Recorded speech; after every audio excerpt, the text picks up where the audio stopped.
Hello दोस्तों, yes पता चल में आपका फिर से स्वागत है। आज के हम जो टॉपिक लेके आए हुए हैं बहुत इंपॉर्टेंट टॉपिक है, ब्लड बैंक का टॉपिक है दोस्तों। कि ब्लड बैंक का टॉपिक है, आज हम ब्लड बैंक के टॉपिक को डिस्कस करेंगे। इसके अंतर्गत हम ये समझेंगे कि जो हमारे डोनर होते हैं, अगर कोई किसी को बीमारी हुआ है, कोई अल्कोहल ले लिया है, कोई टाइफाइड किसी को, कोई मलेरिया है, किसी ने टैटू बनवा लिया है, तो इसके बारे में हम समझेंगे कि ये जो कंडीशन होते हैं वो जो डोनर है वो कितने दिन बाद या दे पाएगा या नहीं दे पाएगा, ब्लड डोनेट कर पाएगा नहीं कर पाएगा, उसके बारे में समझेंगे कि कितना दिन में डोनर डोनेट कर सकता है या परमानेंट रिजेक्ट हो सकता है, मतलब कभी वो डोनेट नहीं कर सकता। तो आज हम ब्लड बैंक में इसके बारे में हम समझेंगे। कुछ हमारे मेडिसिन ऐसे हैं कि कोई हम ड्रग्स कौन सा यूज कर लेंगे जो परमानेंट रिजेक्ट हो जाएंगे, कौन से ऐसे बीमारी होगी जिससे हम कभी डोनेट नहीं कर सकते, लाइफ में कभी भी डोनेट नहीं कर सकते। और कुछ ऐसे भी हमारे कंडीशन हैं जिससे कि हम कुछ दिन बाद, 6 महीने बाद, 3 महीने बाद हम ब्लड को डोनेट कर सकते हैं। तो हम इसके बारे में समझेंगे। तो स्टार्ट करते हैं दोस्तों, आप लास्ट तक देखना, आप लोगों को आई होप आप लोगों को समझ जरूर आएगा। तो इसमें कंडीशन फॉर डिफरल, कौन सा कंडीशन है, और पीरियड और डिफरल, कौन सा कंडीशन है और कितने दिन बाद वो ब्लड को डोनेट कर सकता है। तो हम ये देखेंगे। इसमें यहाँ ऑप्शन में है a condition of deferral, condition of period और डिफरल। तो दोस्तों अगर किसी को ब्लड ट्रांसफ्यूजन, अगर किसी ने क्यों ब्लड ट्रांसफ्यूज हुआ है, जनरली दोस्तों ब्लड डोनर को क्या होता है, जैसे अगर कोई ब्लड डोनेट कर देता है तो 3 मंथ बाद वो ब्लड दोबारा डोनेट कर सकता है। लेकिन जिसको अगर ब्लड डोनेट करने के बाद जिसको ट्रांसफ्यूज हुआ है वो 6 मंथ बाद ब्लड डोनेट कर सकता है। कितने दिन बाद? 6 मंथ बाद ब्लड ट्रांसफ्यूजन। अगर किसी भी पेशेंट को अगर ब्लड ट्रांसफ्यूज हुआ है तो 6 मंथ बाद ब्लड डोनेट कर सकता है। एल्कोहलिज्म, कोई एल्कोहल पी रखा है, किसी ने एल्कोहल ले लिया है, तो वो तब तक डोनेट नहीं कर सकता जब तक उसकी जो टॉक्सिटी है वो जब तक उतर नहीं जाता है, वो तो नशा जो है रिमूव नहीं हो जाता उससे। या तो 24 आवर्स बाद हम ब्लड डोनेट कर सकते हैं दोस्तों। माइनर सर्जरी, अगर किसी को माइनर सर्जरी हुई है तो 3 मंथ बाद ब्लड डोनेट कर सकता है। अगर मेजर सर्जरी हुआ है तो 6 मंथ बाद। अगर किसी को टाइफाइड हुआ है, टाइफाइड फीवर किसी को हुआ है तो 6 मंथ बाद डोनेट कर सकता है, लेकिन रिकवरी होने के 6 मंथ बाद। ऐसा नहीं कि टाइफाइड हुआ है तभी से हम काउंट कर ले 6 मंथ। जब रिकवरी हो जाती है टाइफाइड की उसके 6 मंथ बाद फिर डोनेट कर सकता है दोस्तों।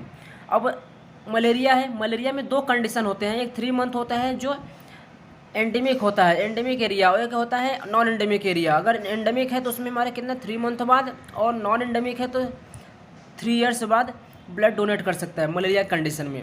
और किसी ने टैटू बनाया दोस्तों, आजकल फैशन चल रहा है क्या, अपने सब हाथों में, पैरों में, सभी जगह क्या, पीठ आगे पीछे सभी जगह क्या टैटू बनवा लेते हैं और अच्छा दिखने के लिए। लेकिन दोस्तों टैटू बनवाने के बाद 6 मंथ बाद आप ब्लड डोनेट कर सकते हो।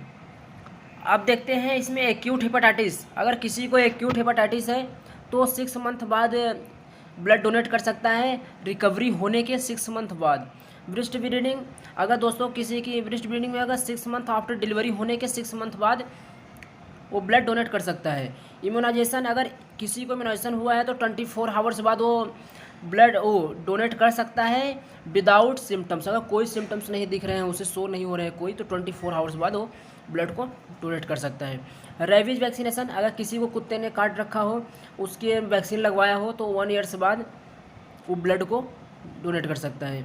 हेपेटाइटिस, हेपेटाइटिस अगर किसी को तो 6 मंथ बाद, रिकवरी होने के 6 मंथ बाद वो ब्लड डोनेट कर सकता है रिकवरी होने के बाद दोस्तों। अब देखेंगे कि कुछ हमारे ऐसे कंडीशंस हैं जिसमें हमारे डोनर को परमानेंट रिजेक्ट कर दिया जाता है, मतलब तुम्हारे तुम ब्लड डोनेट नहीं कर सकोगे, कहीं भी चले जाओगे ब्लड डोनेट नहीं कर सकोगे।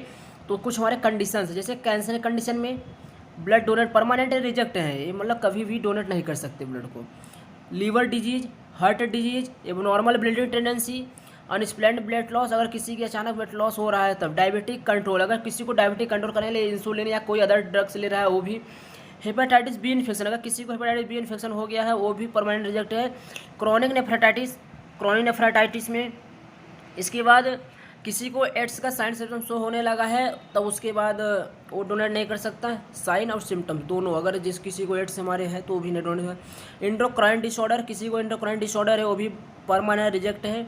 पॉलीसाइथमिया, पॉलीसाइथमिया कंडीशन में भी। रिथमाइड फीवर, जो रिथमेटिक फीवर है उसकी कंडीशन में। आस्थमा कंडीशन में। इतने जो हमारे कंडीशन है इसमें डोनर जो होता है परमानेंट रिजेक्ट होता है, जो कभी भी ब्लड डोनेट नहीं कर सकता। अब देखेंगे इसके आगे, समझेंगे कि कुछ हमारे मेडिसिन ऐसे हैं, कुछ हमारे ड्रग्स ऐसे हैं कि जिससे डोनर अगर वो ड्रग ले लिया है या मेडिसिन वो यूज कर लिया है तो कभी भी अब ब्लड को डोनेट नहीं कर सकता, परमानेंट रिजेक्ट कर देते हैं। दोस्तों एंटी रिथमेटिक ड्रग, दोस्तों इसके अंतर्गत ढेर सारे ड्रग आते हैं, वो आप देख लेना। Anti conversion drugs, anti coagulated drugs, cytotoxic drugs और डायलेंट्रिन ड्रग्स। दोस्तों ये जो हमारे इतने जो मेडिसिन हैं, जो हमारे ड्रग हैं, इसको यूज करने के बाद या इसको टेकिंग लेने के बाद डोनर जो है वो परमानेंट रिजेक्ट हो जाता है ब्लड डोनेट करने के लिए। आई होप दोस्तों आप लोगों को समझ होगा, नहीं समझ कमेंट करके पूछना।